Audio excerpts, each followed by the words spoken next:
बिस्मिल्लाहिर्रहमानिर्रहीम। अस्सलाम वालेकुम तमाम देखने और सुनने वालों को जबीन्स किचन में खुशामदीद। एक और मज़ेदार सी और डिलीशियस यम सी रेसिपी के साथ हाज़िर हूँ। मैं लाई हूँ यहाँ पे पोटैटो डोनट्स। बहुत ही मज़े की, बहुत ही क्विक रेसिपी है ये, तो इसको ज़रूर ट्राई कीजिएगा इस रमज़ान में। तो चलें शुरू करते हैं रेसिपी, लेकिन इससे पहले आप मेरे चैनल को सब्सक्राइब कर लें अगर आपने अभी तक नहीं किया, और पास मौजूद बेल आइकन को ज़रूर प्रेस किया कीजिए ताकि आपको तमाम वीडियोज़ टाइम से मिल जाए। तो मैंने 1 किलो उबले हुए आलू लिए हैं, इनको मैंने ठंडा कर लिया, फ्रिज में रख दिया था, और अब इनको ग्रेट कर रही हूँ मैं। आप चाहें तो मैशर की मदद से इसको मैश भी कर सकते हैं, लेकिन ग्रेट करेंगे तो ज़्यादा बेस्ट है क्योंकि चंक्स नहीं रहेंगे और स्मूथ सा एक हमें पेस्ट मिल जाएगा। तो ये मैंने ग्रेट कर लिए हैं सारे। नेक्स्ट मेरे पास ये चावल हैं। चावल कोई भी हम रात को बनाते हैं, दिन में बनाते हैं, वो हमारे पास बच जाते हैं, तो मैंने वो लिए हैं। इनको मैं चॉपर में ऐड कर दूंगी। आप चाहें तो उबले हुए चावल भी ले सकते हैं, जो प्लेन राइस बचते हैं, कोई भी पुलाव, सब्ज़ी, इवन बिरयानी भी ले सकते हैं। और अगर बाय चांस चावल नहीं हैं, ये रेसिपी बनाना चाहते हैं, तो आप इसमें चावल का आटा इस्तेमाल कर सकते हैं। तो ये जो गरम मसाला इसमें हम डालते हैं वो मैंने निकाल लिया है। एक अंडा इसमें मैंने ऐड कर दिया है। अंडा इसलिए ऐड किया है कि एक स्मूथ सा हमारा पेस्ट तैयार हो जाए, क्योंकि ये पुलाव हैं, तो पुलाव के चावल आपको पता है खड़े खड़े से होते हैं, इसलिए इसको अच्छे तरीके से मैश करना ज़रूरी है। तो ये हो गए हमारे अच्छे तरीके से मैश, चॉप हो गए हैं, मैंने चॉपर में कर लिए थे। तो इनको भी आलूओं के साथ ही हम मिक्स कर लेते हैं। तो नेक्स्ट हमारे पास हैं ये डबल रोटी के स्लाइस। ये भी मेरे पास बचे हुए हैं, लेकिन एक्सपायर बिल्कुल नहीं लेने आपने। तो इंटरेस्टिंग चीज़ है कि नहीं है, इस रेसिपी में आप बची हुई चीज़ों का इस्तेमाल कर सकते हैं। घर पे अक्सर हमारी चीज़ें बच जाती हैं और टेंशन होती है कि अब इसका क्या करें। तो ये ब्रेड क्रम्स बना लिए हैं मैंने इनको भी मैंने हल्का सा क्रश कर लिया, चॉप कर लिया है, और ये भी ऐड कर देंगे। तो अब देखें, कोई चांस ही नहीं है, कोई रिस्क ही नहीं है कि हमारे ये डोनट्स जो हैं, या कबाब की शेप भी दे सकते हैं वैसे तो आप, लेकिन डोनट्स बनाएंगे तो बच्चे ज़्यादा शौक से खाएंगे, तो चांस ही नहीं है कि ख़राब हो सकें। तो चॉपर में मैंने ऐड कर दिया एक प्याज मोटा मोटा सा काट के, और मुट्ठी भर हरा धनिया और पुदीना, और 3-4 हरी मिर्चें। इनको भी हम मोटा मोटा सा चॉप कर लेंगे। बिल्कुल बारीक पेस्ट नहीं बनाना हमने, सिर्फ हमने इसको हल्का सा चॉप करना है रफली। तो ये देखें, ये चॉप हो गया है, इसको भी ऐड कर देंगे। बहुत अच्छा फ्लेवर आएगा पुदीने का, धनिए का। इसमें कोई भी रेसिपी जिसमें आप ज़्यादा हाथ इस्तेमाल करते हैं, तो हाथों को मेक श्योर कर लें कि अच्छे तरीके से वॉश करें, या ग्लव्स का इस्तेमाल करें। मैं ग्लव्स इसलिए नहीं पहनती कि मुझे कंफर्टेबल नहीं लगते हैं। तो ये मसाले ऐड करेंगे हम कुछ 3 से 4 चम्मच मैंने इसमें चिली फ्लेक्स ऐड कर दिए हैं। हल्दी मैंने ऐड की है 1/2 टीस्पून। धनिया पाउडर 1 टीस्पून, ज़ीरा पाउडर 1 टीस्पून, गरम मसाला 1/2 टीस्पून। नमक जो है वो आपने टेस्ट के हिसाब से ऐड कर दें, और चावलों में भी नमक ऑलरेडी मौजूद है, इसलिए आप नमक कम इस्तेमाल करें। चाट मसाला 1 चम्मच, और अच्छे तरीके से हाथों की मदद से इन तमाम चीज़ों को हम मिक्स कर लेंगे। तो इन मसालों की क्वांटिटी जो है जो वो आप अपने मिक्सर के हिसाब से एडजस्ट कर लें, जितनी आपको पसंद हो।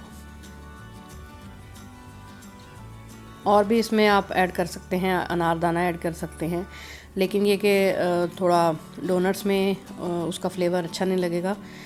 तो हाँ, अगर आप कबाब बना रहे हैं तो फिर आप अनारदाने का यूज़ भी कर सकते हैं। तो यहाँ पे इसको टेस्ट कर लेंगे, अगर कोई चीज़ कमी बेशी है तो उसको एडजस्ट कर लेंगे यहाँ पे। तो ये मिक्सचर तैयार हो गया है। तो अब हम इसको शेप दे लेते हैं।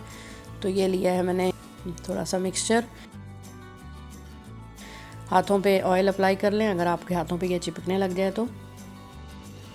इस तरीके से ऑयल हल्का सा अप्लाई कर दिया मैंने, और इसकी मोटी सी हमने पैटी सी बनानी है, टिक्की बनानी है।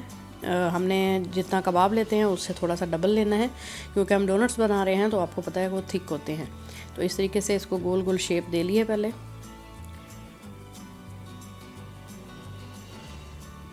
और अब इसके अंदर जो गोल सा सुराख करना है, ये मेरे पास एक ढक्कन है, कैप है, तो मैंने ये ले लिया है। इसको भी वॉश कर लें अच्छे तरीके से, और ये बीच में रख के इस तरीके से एक तरफ से डालें और दूसरी तरफ से इसको निकाल लें, और बाद में इस तरीके से शेप को सेट कर लें। तो ये हमारे डोनट्स तैयार हैं। अंडे में डिप करते हैं सबसे पहले, और ब्रेड क्रम्स लगा देते हैं इसके बाद, और इनको हम ट्रे में रखते जाते हैं। जितने आपने बनाने हैं उतने बनाएं, और बाकी का मिक्सचर आप बाद के लिए भी संभाल सकते हैं। तो 1 से 2 दिन आराम से आपका ये मिक्सचर चल जाएगा। और अगर आप फ्रीज़ करके रखना चाहते हैं तो उसको आप फ्रीज़ भी रखें। ये आपके 1 माह तक आपका ये मिक्सर ख़राब होने का कोई चांस नहीं है, क्योंकि ये ड्राई है बिल्कुल, इसमें कोई मॉइस्चर नहीं है। तो फ्रीज़र में रखिएगा जब भी आपने फ्रीज़ करने हो। तो ये दूसरे तरीके से बना रही हूँ मैं। अब मैं ढक्कन का इस्तेमाल नहीं करूँगी। तो ये इसी तरीके से मोटी सी एक पैटी तैयार कर ली है। थोड़ा थिक ही रखना है आपने इसको।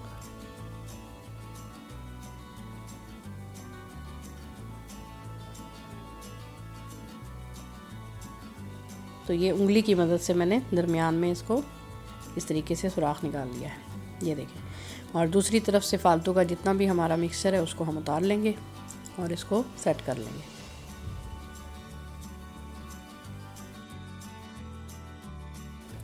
इस तरीके से देखें।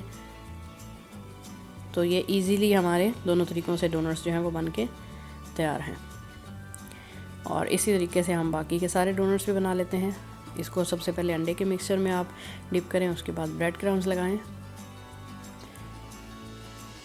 एक अच्छी सी कोटिंग हो जाएगी और क्रिस्पी से हमारे डोनट्स फ्राई होंगे।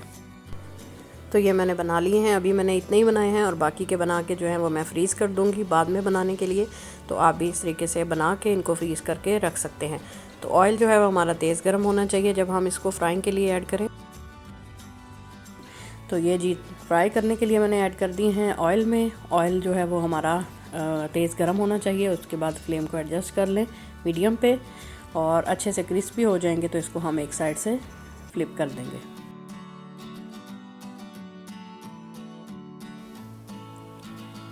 तो ये देखें 3 से 4 मिनट लगेंगे एक साइड पे अच्छे तरीके से गोल्डन होने के लिए।